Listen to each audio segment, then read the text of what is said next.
Alhamdulillah, Alhamdulillah Rabbil Alamin, wassalatu wassalamu ala asyrafil anbiya wal mursalin wa ala alihi wa sahbihi rasulillahi jama'a. Asyhadu an la ilaha illallah wa asyhadu anna Muhammadar Rasulullah. Allahumma shalli ala sayyidina Muhammad wa ala ali sayyidina Muhammad. Amma ba'du, fa ya ibadallah, ittaqullaha tuqati wa la tamutunna illa wa antum muslimun. Qala Allah fil Qur'anil azim, a'udzu billahi minasy syaithanir rajim. Bismillahirrahmanirrahim. Inna rahmatallahi qaribun minnal muhsinin. Shadaqallahul azim.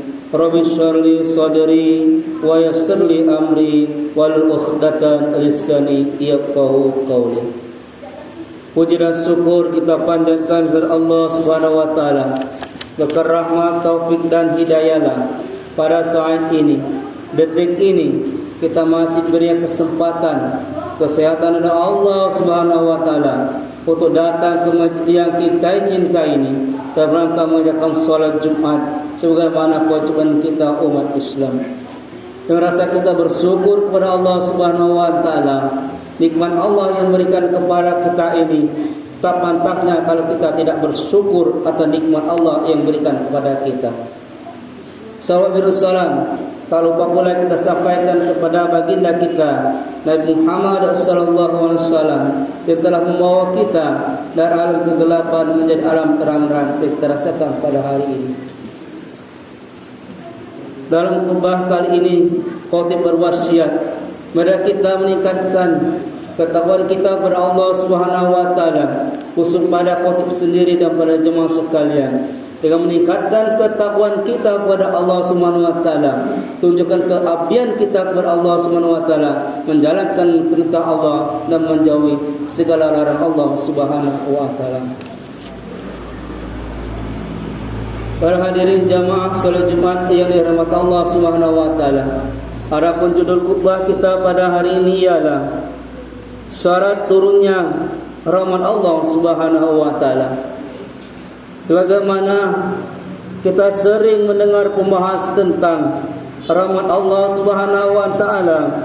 Rahmat Allah adalah kasih sayang dan hakikatnya yang meliputi segala sesuatu yang mencakup ampunan dosa, solusi atas masalah, kemudahan hidup kita di dunia ini, keselamatan, surga dan akhirat kelak. Bagaimana dalam firman Allah Subhanahu wa taala, a'udzu billahi minasy syaithanir rajim. Bismillahirrahmanirrahim. Qul ya ibadallazina asrafu ala anfusihim la tuqannatu min rahmatullahi innallaha yaghfiru allazina jami'a innahu huwa ghafurur rahim. Katakanlah Muhammad, wahai hamba-hambanya yang melampaui batas dengan menzalimi dirinya sendiri, janganlah berputus asa atas rahmat Allah Subhanahu wa taala. Sesungguhnya Allah mengampuni atas segala dosa semua. Sesungguhnya Dialah yang Maha Pengampun lagi Maha Penyayang. Dalam surah Az-Zumar ayat 53. Hadirin dan hadirat jamaah Jumat yang dirahmati Allah Subhanahu wa taala. Kita umat Islam berharap akan mendapatkan rahmat Allah Subhanahu wa taala. Terdapat beberapa syarat turunnya rahmat Allah Subhanahu wa taala. Di antara yang pertama rahmat Allah yang kita harapkan ialah iman dan amal soleh. Rahmat Allah Subhanahu wa taala sangat begitu besar kepada orang-orang yang beriman dan beramal soleh. Allah Subhanahu wa taala berfirman, a'udzu billahi minasyaitonir rajim. Bismillahirrahmanirrahim. Inna rahmatullahi qaribun minal muhsinin. Sesungguhnya rahmat Allah amat besar, dekat kepada orang-orang yang berbuat ihsan. Quran surah Al-A'raf ayat 56. Ibnu Katsir menjelaskan yang dimaksud dengan muhsin di sini adalah orang-orang yang beriman dengan keimanan yang benar, mentauhidkan Allah, mengesahkan Allah, dan mengamalkan amal soleh sesuai dengan syariat agama Islam. Yang selanjutnya orang yang mendapatkan rahmat Allah Subhanahu wa taala yaitu berbanyak kita bersilaturahmi. Dalam sebuah hadis Rasulullah sallallahu alaihi wasallam bersabda, "Man sarahu ayyun satalahu rizqi wa ayyun sa'alahu fi asarihi falyasil rahima." Siapa yang suka dilapangkan rezekinya dan dipanjangkan umurnya, hendaklah dia menyambung tali silaturahim. Surah Al-Bukhari Al-Muslim. Pada hadis tersebut jelas dikatakan tentang hikmah silaturahmi adalah hikmah Allah Subhanahu wa taala akan dilapangkan rezeki, akan dipanjangkan umurnya. Yang selanjutnya orang ingin mendapatkan rahmat Allah yaitu memakmurkan masjid. Setiap kali akan memasuki masjid, kita dituntut untuk membacakan doa. Bismillahi wassalamu ala rasulillahi. Allahumma firli zunubi waqta li aqwa rahmatik. Dengan menyebut nama Allah dan salam atas Rasulullah. Ya Allah, ampunilah dosaku dan bukakanlah padaku pintu rahmatmu. Riwayat Ibnu Majah Tirmizi. Di dalam doa tersebut kita memohon ampunan dari Allah Subhanahu wa taala atas dosa-dosa yang kita lakukan, memohon dibukakan pintu rahmat dari Allah Subhanahu wa taala. Dalam hadis yang lain diriwayatkan oleh Imam Ahmad dari Abu Hurairah radhiyallahu anha disebutkan bahwa para malaikat sentiasa mendoakan pada salah seorang di antara kalian selama ia berada di dalam masjid, di mana dia melakukan solat, hal yang selama wuduknya tidak akan batal. Sebelum batal, para malaikat berkata, Ya Allah, ampunilah ia, Ya Allah, sayangilah dia.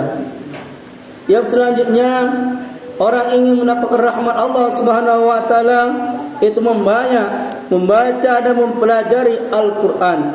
Di dalam sebuah hadis Rasulullah SAW bersabda, tidaklah suatu kaum berkumpul dalam salah satu rumah dari rumah-rumah Allah, yaitu masjid, untuk membaca Al-Quran dan mempelajarinya, kecuali akan turunnya pada mereka ketenangan dan mereka dilengkapi rahmat Allah. Para malaikat akan mengelilingi mereka, dari Allah akan menyebut-nyebut mereka di hadapan makhluknya yang berada mendekatnya para malaikat. Riwayat Muslim. Yang selanjutnya orang yang mendapatkan rahmat Allah Subhanahu wa taala itu kasih sayang dengan orang-orang yang beriman. Rasulullah sallallahu alaihi wasallam bersabda di dalam sebuah hadis mengisyaratkan bahwa siapa saja yang ingin mendapatkan kasih sayang Allah Subhanahu wa taala, maka dia juga harus menyayangi sesama kita umat muslim. Orang-orang yang penyayang niscaya akan disayangi pula oleh Ar-Rahman Allah. Maka sayangilah, dan di atas muka bumi niscaya yang atas langit pun akan menyayangi kita. Yang selanjutnya, yang keenam, yang kita mendapatkan rahmat Allah Subhanahu wa taala, kita berbanyak berdoa kepada Allah Subhanahu wa taala. Di antaranya syarat untuk mendapatkan rahmat Allah Subhanahu wa taala yang lain adalah kita memperbanyak doa kita kepada Allah Subhanahu wa taala. Salah satu doa yang sering familiar yang bagi kita adalah doa Allahumma firli warhamni wajburni wahdini warzuqni. Ya Allah, ampunilah aku, rahmatilah aku, cukupkanlah aku, berikanlah aku petunjuk, dan berilah aku rezeki. Riwayat Tirmizi. Jamaah Jumat yang dirahmati Allah Subhanahu wa taala, dengan beberapa poin yang diajarkan ini tadi, rahmat Allah yang kita dapatkan, semoga kita mendapatkan dari bagian dari poin-poin yang disebutkan ini tadi. Semoga kita termasuk orang yang selalu dinaungi Allah SWT dan selalu kita mendapatkan rahmat Allah SWT, baik dunia maupun di akhirat kelak. Aqulu qawli hadza wastaghfirullahal azim li wa lakum walidzil hakim. Aqulu qawli wastaghfirur rahim.